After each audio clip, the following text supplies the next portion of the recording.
Probability के लिए मैंने बताया था कि आपको अगर चीजों को प्रिडिक्ट करना है कि होगी कि नहीं होगी, उसके लिए आपको प्रोबेबिलिटी का यूज करना पड़ेगा, ठीक है। और प्रोबेबिलिटी का यूज करने के लिए आपके पास क्या होना चाहिए? स्टैटिस्टिक्स होना चाहिए। बिना आपके पास अगर स्टैटिस्टिक्स नहीं है, डेटा नहीं है किसी भी बारे में इंफॉर्मेशन नहीं है, तो आप उसका प्रोबेबिलिटी की कैलकुलेशन उतना एक्यूरेटली नहीं कर पाओगे। अगर आप प्रैक्टिकल फील्ड में बात कर रहे हो ना, प्रैक्टिकल लाइफ में अगर कहीं वर्क कर रहे हो, किसी डिपार्टमेंट में, किसी रिसर्च डिपार्टमेंट में अगर आप काम कर रहे हो, तो अगर आपको प्रैक्टिकल चीज उसके लिए स्टैटिस्टिक्स नहीं पता है, तो आप उसका प्रोबेबिलिटी नहीं निकाल पाओगे, चीजों को प्रेडिक्ट नहीं कर पाओगे। तो स्टैटिस्टिक्स का बहुत जगह इंपॉर्टेंस होता है ना। स्टैटिस्टिक्स बोल दिया जाए या फिर ऑर्गेनाइज्ड स्टैटिस्टिक्स, ऑर्गेनाइज्ड डेटा, ठीक है। तो ये सारी डेफिनेशन आप क्लास मेरे ख्याल से 7th 8th से पढ़ते आ रहे हो, है ना। सबसे पहले आपको बताया गया था डेटा क्या होता है ना। तो कोई भी दो तरह के डेटा होते हैं, प्राइमरी डेटा, सेकेंडरी डेटा। तो प्राइमरी डेटा जो आपने खुद जाके कलेक्ट किया है ना, और सेकेंडरी डेटा मतलब कि किसी और ने कलेक्ट किया और आपको डेटा दे दिया गया है, तो आप उसका हेल्प लेके डायरेक्ट कैलकुलेशंस करना स्टार्ट कर सकते हो। जैसे लोग सर्वे करने जाते हैं कॉलोनीज वगैरह में, सिटीज वगैरह में, कितने लोग हैं, कितने लोगों को कोविड है, कितने लोगों को नहीं है, तो जाके खुद कर रहे हैं, खुद डेटा कलेक्ट कर रहे हैं, तो प्राइमरी डेटा हो जाता है, उसको रॉ डेटा भी बोलते हैं। और फिर उसके बाद किसी और ने डेटा कलेक्ट किया और उसको ऑर्गेनाइज करके आपको दे दिया, तो हो गया सेकेंडरी डेटा। तो सेकेंडरी डेटा हमारे लिए यूजफुल होता है। चीजों को ऑर्गेनाइज करना बहुत इंपॉर्टेंट है। अनऑर्गेनाइज्ड कंप्यूटर भले एप्पल का हो, कुछ ज्यादा यूज करेंगे, क्योंकि आपको पता ही नहीं उसमें कहाँ क्या है। जब आपको पता होगा किस तरह से आपने फोल्डर वाइज प्रॉपर्ली ऑर्गेनाइज किया है, फिर उसके बाद आप चीजों को अंदर ढूंढ सकते हो, कुछ भी चीज को ढूंढना है। तो स्टैटिस्टिक्स का बहुत इंपॉर्टेंस है किसी भी फील्ड में, किसी भी चीज को प्रेडिक्ट करने के लिए।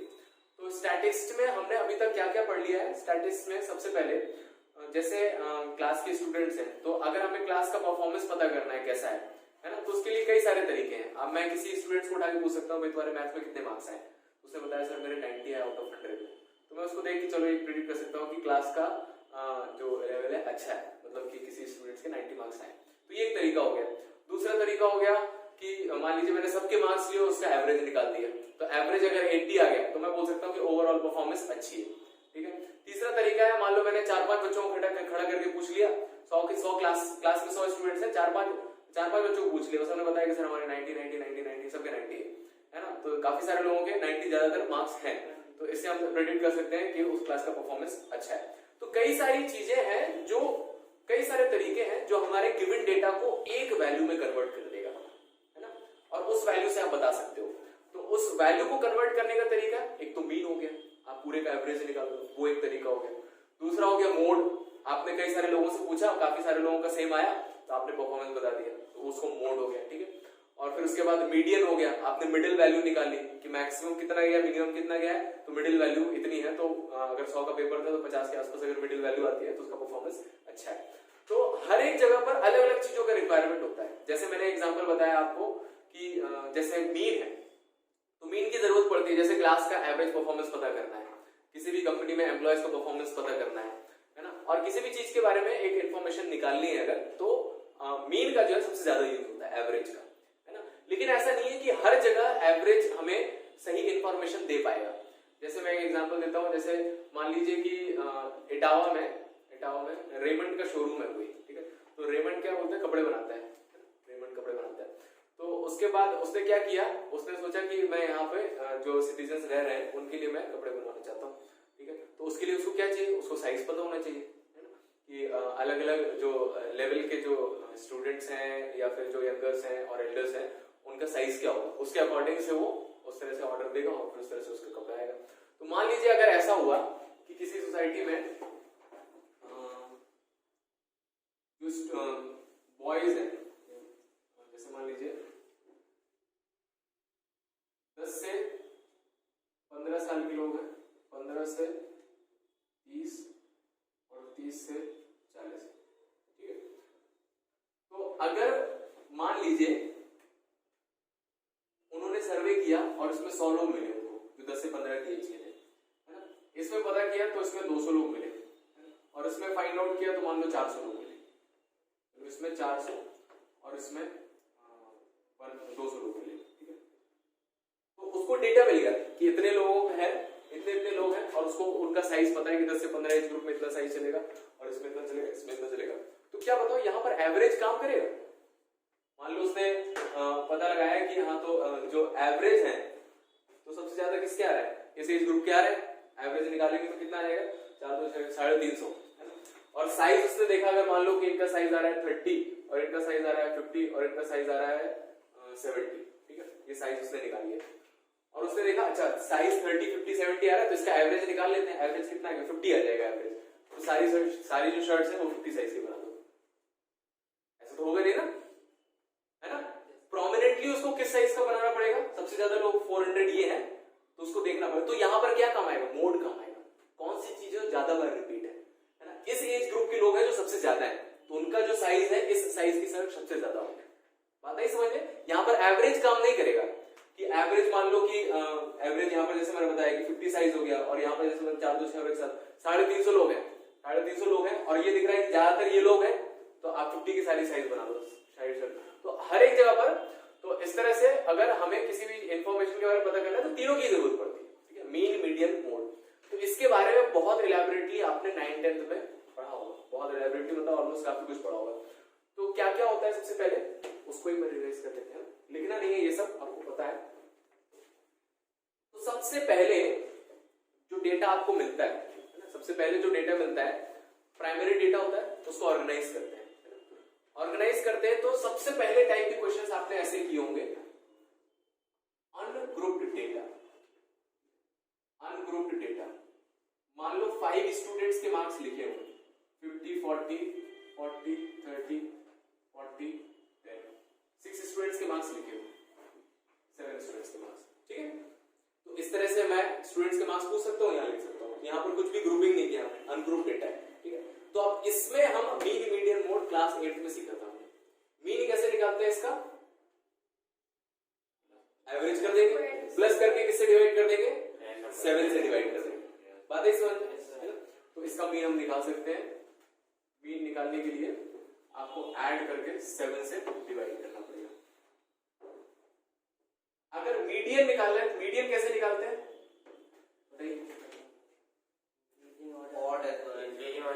इंक्रीजिंग या डिक्रीजिंग ऑर्डर में रखते हैं और सबसे बीच में जो वैल्यू आई होती है वो हो जाता है मीडियन। मीडियन मतलब सबसे मिडिल वैल्यू।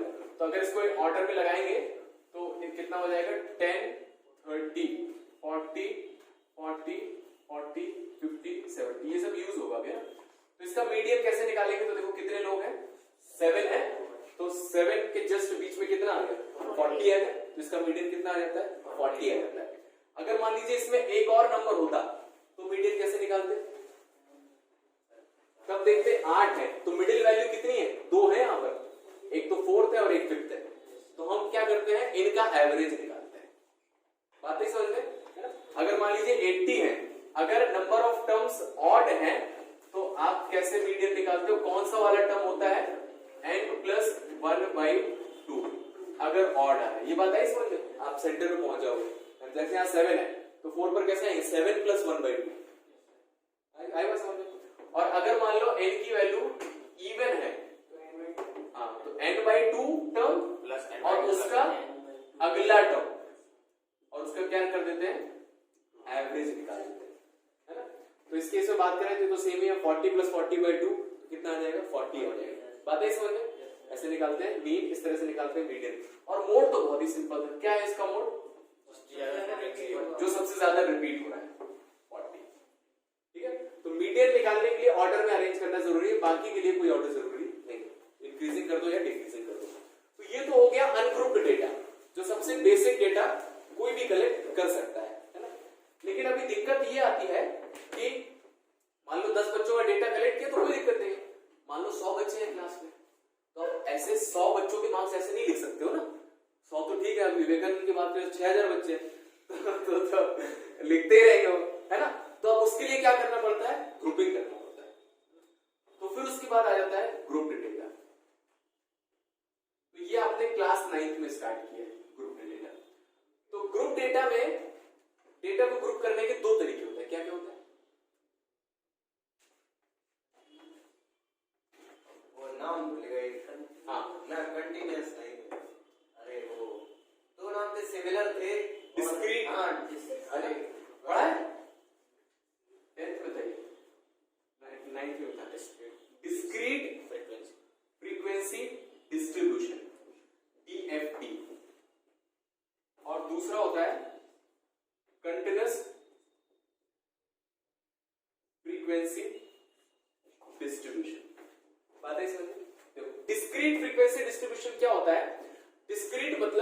जैसे मान लो आपने 100 बच्चों के मार्क्स कलेक्ट किए, तो अगर मान लो आपने उनको मार्क्स 1 से 10 के बीच में दिए, है ना, कोई टेस्ट हुआ 10 नंबर का, तो ऐसे कई स्टूडेंट्स होंगे जिनके 5 मार्क्स आएंगे, कई स्टूडेंट्स होंगे जिनके 6 आएंगे, 6.5 आएंगे, 9 आएंगे, 10 आएंगे, है ना, काफी सारे स्टूडेंट्स होंगे जिनके मार्क्स रिपीट हो रहे होंगे।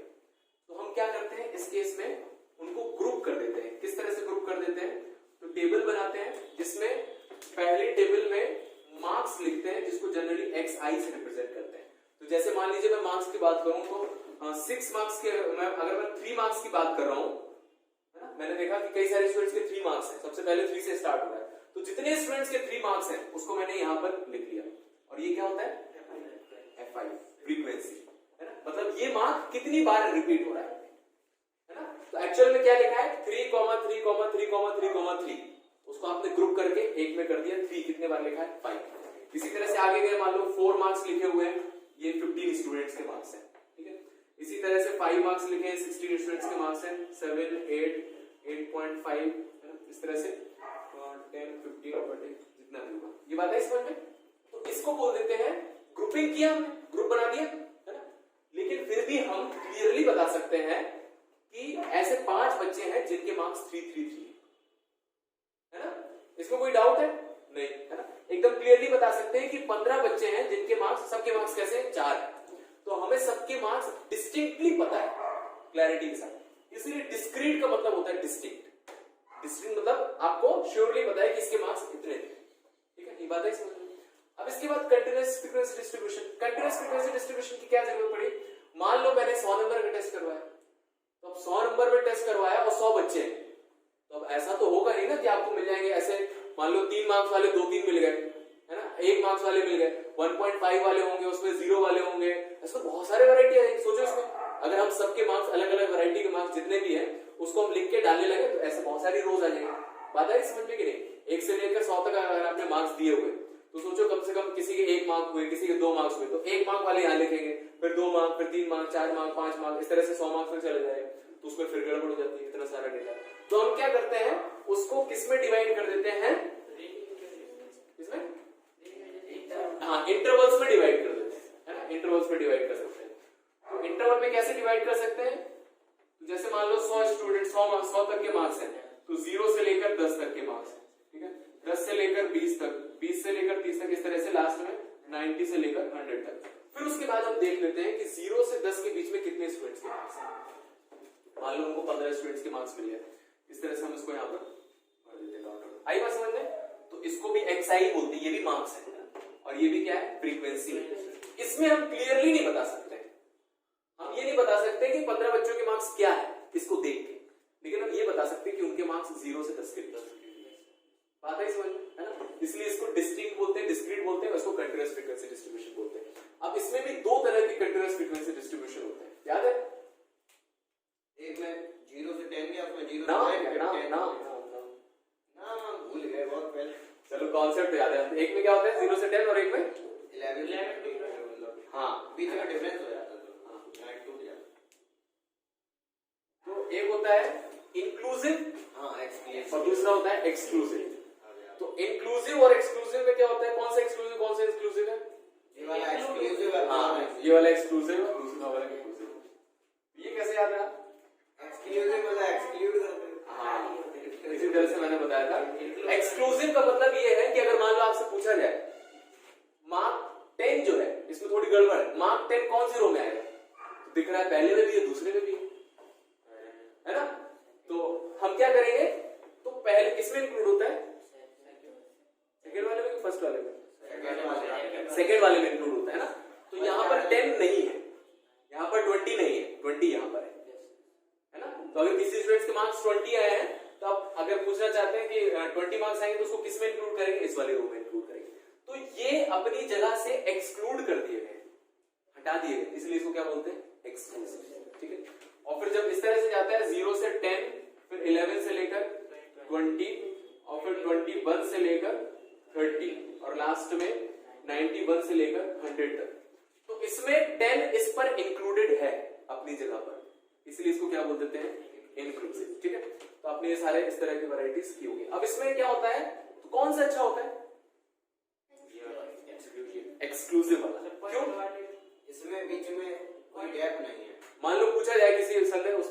बोला सर मेरे 10.5 मार्क्स आए, तो कहाँ डालोगे? है नहीं उसमें।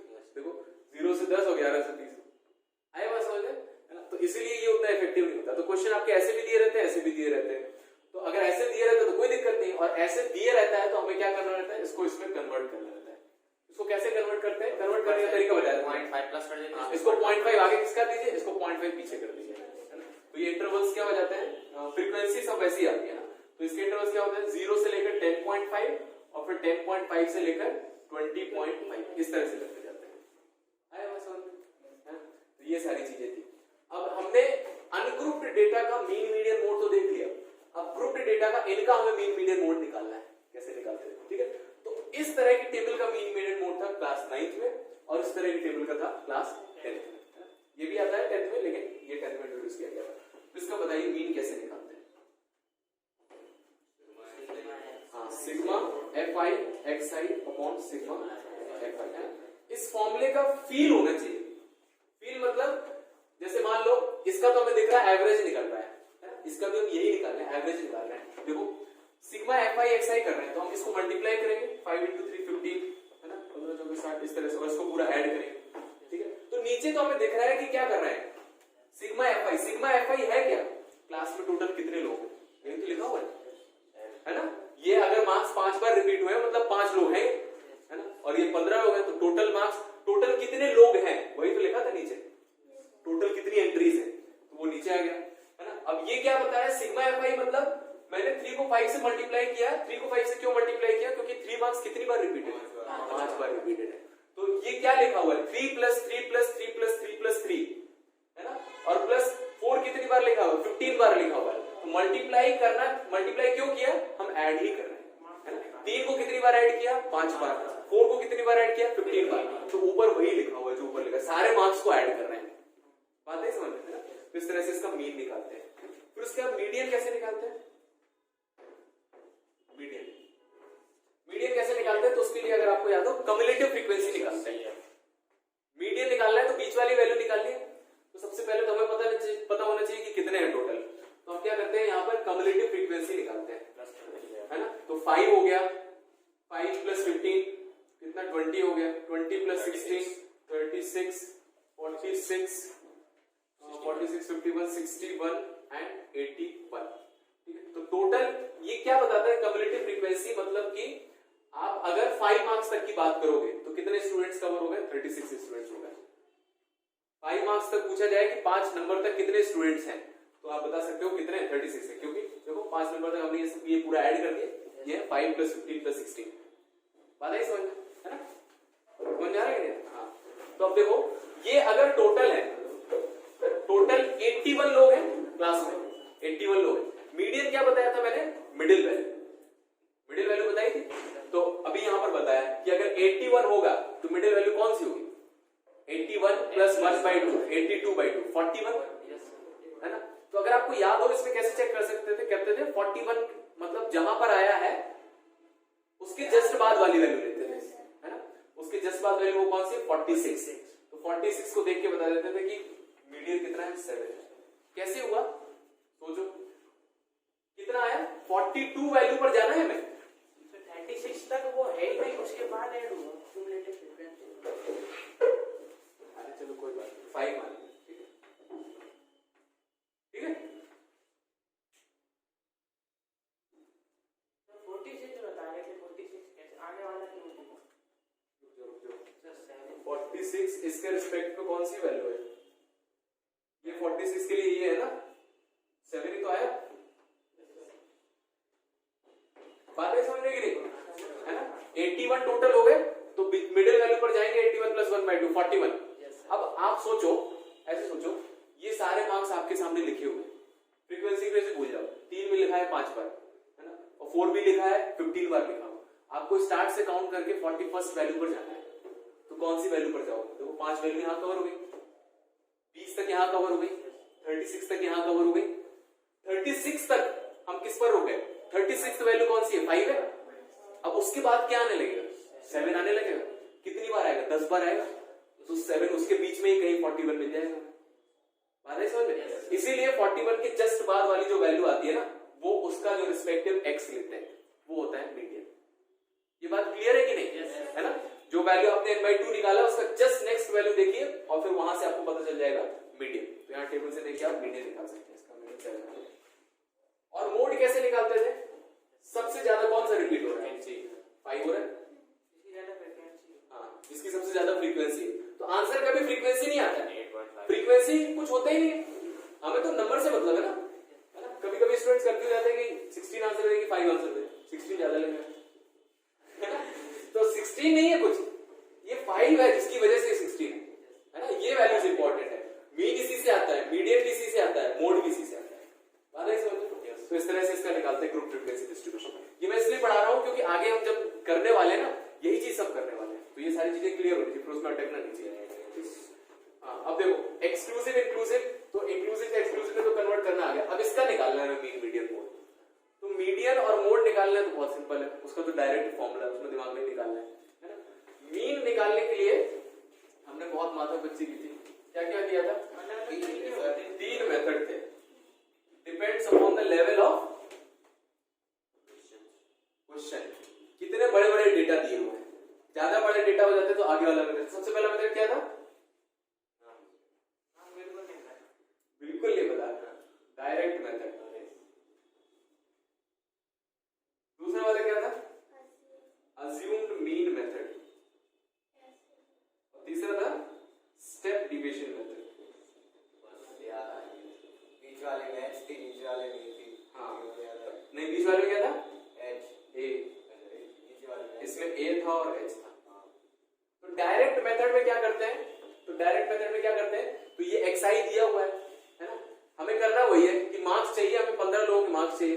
तो हम क्या करते हैं? 15 लोगों के मार्क्स 0 से 10 के बीच में है, तो हम क्या मान लेते हैं? बीच वाली वैल्यू निकालना है ना।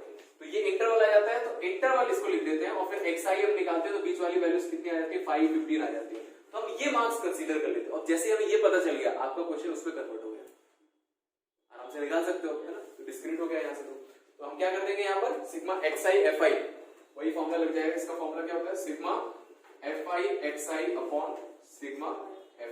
ये हो जाता है आपका मीन। x बार से रिप्रेजेंट कर देते हैं डायरेक्ट मेथड। अब जब डेटा थोड़ा और बड़ा हो जाता है तो हम क्या करते हैं? सारी वैल्यूज में से एक अज्यूम्ड मीन, है ना, इसमें से जैसे मान लीजिए बीच में जो वैल्यू होती है, जैसे 15, 25, 45 और इस तरह से 55, 65, 75 तक गई है, तो हम क्या करते हैं?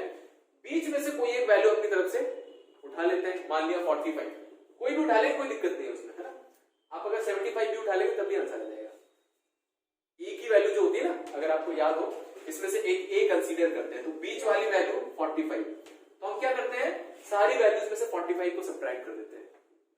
याद आ रहा है कि नहीं आ रहा? सारी वैल्यूज में से 45 सब्ट्रैक्ट कर देते हैं, तो जो आता है उसको क्या बोलते हैं? di xi minus a। अब क्या निकालते हैं? Sigma fi di upon sigma fi। और जो आपने सब्ट्रैक्ट किया है सब में से, उसको इसमें क्या करते हैं? ऐड कर देते हैं। जो आपने सब्ट्रैक्ट किया उसको बैलेंस करना पड़ेगा ना। ऐसे थोड़े आपने सबके मार्क्स अपनी मर्जी से कम कर दिए, ऐसे तो कर नहीं सकते ना। मान लो सबके मार्क्स 50 के आसपास आए, आप कैलकुलेशन के लिए आपने सब में से 30-30 घटा दिए, तो अब 20-20 हो गए सबके मार्क्स। अब 20 का एवरेज निकालोगे तो कम आएगा ना। तो इसीलिए आपने जो घटाया है उसको आपको क्या करना पड़ता है? बाद में ऐड करना पड़ता है। ये बात है इसमें, ये होता है इसमें अज्यूम होता है। और फिर क्या होता है स्टेप डिवीजन में? घटाने के बाद क्या होता है? जो वैल्यूज दिखती है हमें लगता है कि उसको किसी नंबर से डिवाइड किया जा सकता है। 2 से डिवाइड कर दिया तो वैल्यूज और छोटी हो जाती है, तो उसको क्या बोलते हैं? di हो गया ui। वो क्या होता है? xi minus a upon h। h की वैल्यू क्या होती है? जनरली इनका hcf होता है, hcf होता है। जैसे मान लो ये आया है 10 minus 10 minus 20 minus 20 minus 10 0 plus 10 plus 20 plus 30 ऐसे आया, तो हम क्या कर देते थे? 10 से डिवाइड कर देते थे, है ना। h की वैल्यू 10 आई है। सर ये हमेशा -0 -1 -2 -3 नीचे 1 2 ऐसे क्यों जाती है? क्योंकि हम इसमें से बीच वाला नंबर घटा रहे हैं ना, तो बीच वाला उठाया है तो ये वैल्यू इन सबसे बड़ी है और ये वैल्यू इन सबसे छोटी है, तो इसके ऊपर वाली नेगेटिव आती है, इसकी नीचे वाली पॉजिटिव आती है। और उसके आने का एडवांटेज ये होता है कि आप जोड़ोगे तो प्लस माइनस कुछ कट जाएगा, वैल्यू और छोटी हो जाएगी, इसलिए फायदा हो जाता है उसका, है ना। तो हम क्या करते हैं? एस से डिवाइड कर देते हैं और इसका फॉर्मूला क्या बन जाता है? फिर जो निकलता है वो ui। तो फॉर्मूला वही बन जाता है sigma fi ui upon sigma fi। h इनसे इनको डिवाइड करना है किसी एक नंबर से, अपनी तरफ से चूज करना है जो सबको डिवाइड कर दे। वैसे तो आप किसी भी नंबर से डिवाइड कर दो, आंसर आ जाएगा। मान लो मैंने इसको 20 से आप सबको डिवाइड कर दिया, कहीं कुछ फ्रैक्शन आ जाएगा तो कैलकुलेशन थोड़ी टफ हो जाती है। तो जिस नंबर से सब डिवाइड हो रहे हैं उससे डिवाइड कर दो। इस केस में h की वैल्यू 10 है, 10 से सब डिवाइड हो रहे हैं ना, तो वैल्यूज हमारी सिंपल हो जाएंगी, -2 -1 0 1 2 3। अब निकालना और आसान हो जाएगा। बात है समझ में? इसका फॉर्मूला बन जाता है sigma ui fi upon sigma fi। अब क्या करते हैं, हाँ जो आपने डिवाइड किया है उससे मल्टीप्लाई करते हैं और जो आपने सब्ट्रैक्ट किया है उसको ऐड कर देते हैं। ये आ जाता है आपका स्टेप डिवीजन मेथड। ये बात है समझ में इतना, तो ये स्टेप डिवीजन मेथड। अब इसके बाद हम देख लेते हैं क्या देखना है। तो ये तो मीन निकालने के लिए 3 तरीके हैं, तो ये तीनों के तीनों हैं आपके अभी यूज हो क्लास 11 और खुशी की बात ये है कि क्लास 12 में टॉपिक नहीं है, स्टैटिस्टिक्स है नहीं। अरे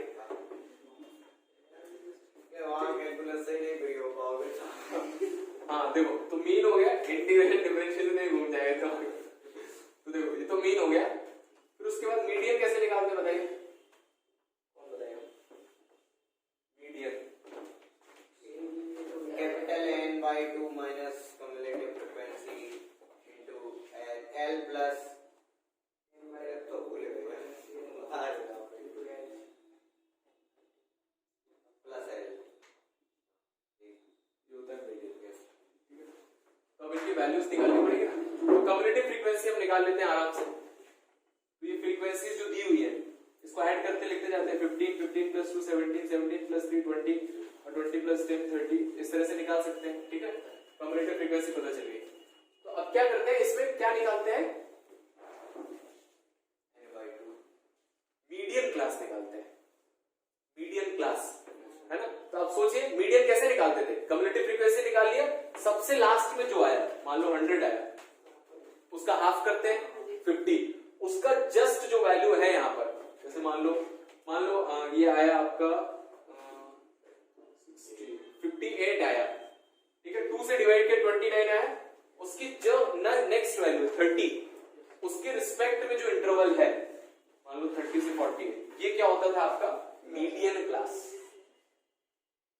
मीडियन क्लास है ना, मीडियन क्लास से हमें पता चलता था ये जो वैल्यू होती थी किसकी वैल्यू होती थी, एल है ना, और जो एच होता है यहाँ पर वो क्या होता है, क्लास का साइज।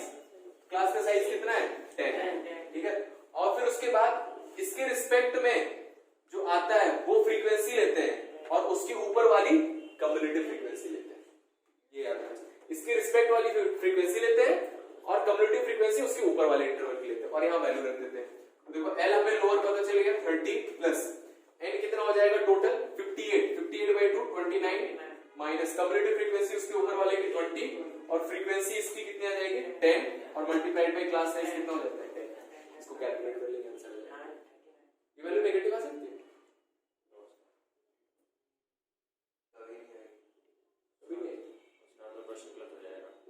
आ सकती है, सोचो।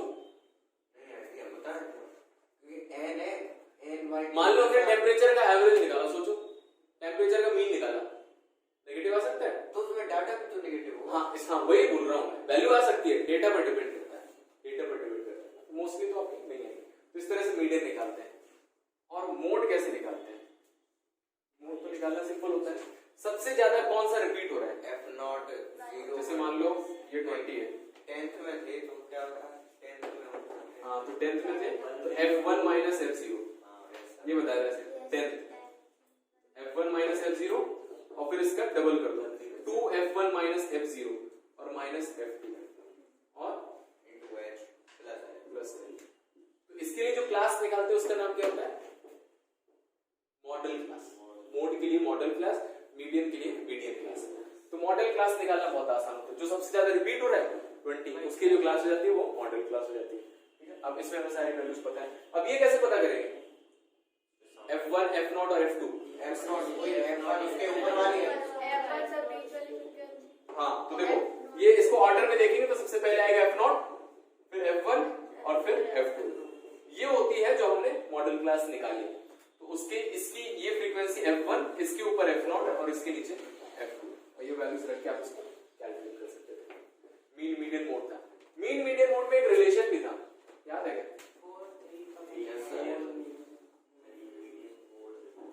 Mode is equals to 3 median minus 2 mean. 6 का आधा 3 और 2 का आधा 4 का आधा 2। ठीक है, तो ये हमने पढ़ा था 8th 9th 10th में। तो अभी स्टार्ट करते हैं क्लास 11। तो क्लास 11 का कॉन्सेप्ट कहां से स्टार्ट होगा? और भी है क्लास 11 का कॉन्सेप्ट, हाँ इसी का है। सोचो क्या हो सकता है? वेरिएंस। सब कुछ तो देख लिया, वेरिएंस। हाँ वो तो नाम पता है हमें, जरूरत है यार। इसके आगे हमें पढ़ने की जरूरत ही क्या पड़ी? हमने एवरेज निकाल लिया, हमें पता चाहिए भाई क्लास का परफॉर्मेंस ऐसा है। बताइए, अगर पढ़ चुके हैं आप स्कूल में, उससे एग्जैक्ट वैल्यू नहीं आती सर। एग्जैक्ट वैल्यू नहीं आती, क्यों? सर वेरी करता है बहुत। कुछ एग्जांपल? जैसे किसी का 10 मार्क्स है और किसी का 90 है, एवरेज लेंगे सर 50 आता है। सर बहुत ज्यादा वेरी आ रहा है। हाँ तो चलिए कुछ हद तक नहीं आप मैं समझ गया कि आप थोड़ा बहुत जानते हैं इसमें, उसको एक्सप्लेन नहीं कर पा रहे हैं। तो देखो मैं बताता हूँ, सीधी सी बात है। जैसे मान लो एक एग्जांपल इसमें दिया गया है, इसको हम कल से लिखना स्टार्ट करेंगे, अभी मैं जस्ट समझा देता हूँ। तो इसकी जरूरत इसलिए पड़ी हमारा सिलेबस IIT आता है ना, एनडी में भी आता है अच्छे से, यहीं तक आता है।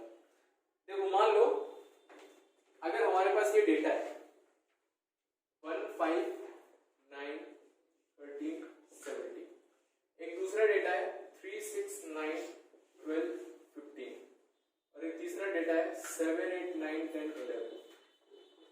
इससे ज्यादा अच्छा एग्जांपल, जैसे मान लीजिए 2 बैट्समैन है, B1 और B2, और उनके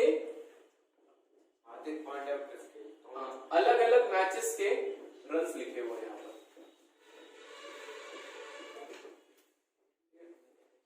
तो जैसे मान लीजिए कि इनके जो रन है ये है 30, 91, 0, 64, 42, 80, 30, 517 and 71। 10 मैचेस के मार्क्स हैं।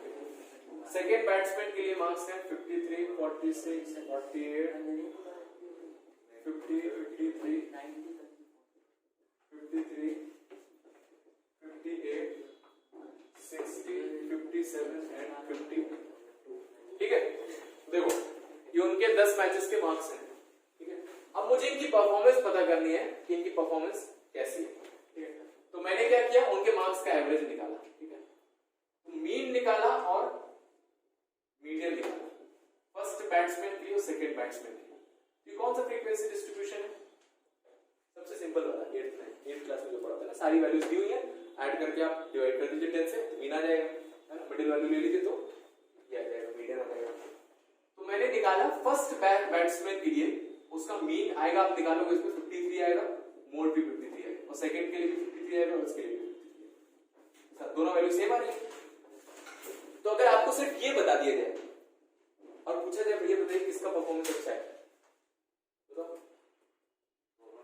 सेम ही है, लेकिन आप थोड़ा डेटा को गौर से देखिए और बताइए किसका परफॉर्मेंस अच्छा है। B2 का परफॉर्मेंस अच्छा है, क्योंकि वो कंसिस्टेंट है। इसका बहुत वेरी कर रहा है, 0 पर क्या हो गया 117 पे भी चला गया, है ना। तो उसका कुछ भरोसा नहीं कब क्या हो जाए। इसका भरोसा है कि 53 से लेकर 52 तक आ गया। तो जो मीन मीडियन मोड है, हमें डेटा के बारे में जैसा ही बता रहे थे कि एग्जैक्ट इंफॉर्मेशन नहीं देता है ना। इसके साथ हमें यह भी पता होना चाहिए कि इसमें जो डेटा है वो कितना फैला हुआ है ना। तो उसको निकालने के कई सारे तरीके होते हैं। एक तरीका होता है, जैसे मैंने रेंज निकाल ली, रेंज बोलते हैं उसको। तो सबसे कम 0 है, सबसे ज्यादा 117 है ना। तो इसकी वैल्यू 0 से 117 तक जा रही है, तो कितने में कवर किया, 117 है, 117 माइनस 0 ऐसा कर दिया मैंने, मैक्सिमम माइनस में है। इसके लिए निकालेंगे अगर तो मैक्सिमम कितना आ रहा है 58, 60 आ रहा है, और मीडियम कितना आ रहा है 46। तो 60 माइनस 46 करेंगे कितना आ जाएगा 14। तो इसकी जो रेंज है कम आ रही है, तो जिसकी रेंज कम आ रही है उसका परफॉर्मेंस अच्छा है, जिसकी रेंज ज्यादा आ रही है उसका परफॉर्मेंस खराब है ना। बात है समझ में? तो इसी चीज को बोलते हैं डिस्पर्शन, डिविएशन। तो ये सारी कैलकुलेशन हम इसमें क्लास 11 में पढ़ने वाले हैं कि मीन मीडियन मोड निकालने के साथ हमें ये भी निकालना है जिसकी वजह से आप उस डेटा को और एक्यूरेसी के साथ प्रेडिक्ट कर सकते हो कि कौन सा डेटा अच्छा है, इसका परफॉर्मेंस। और इसके बारे में डिटेल हम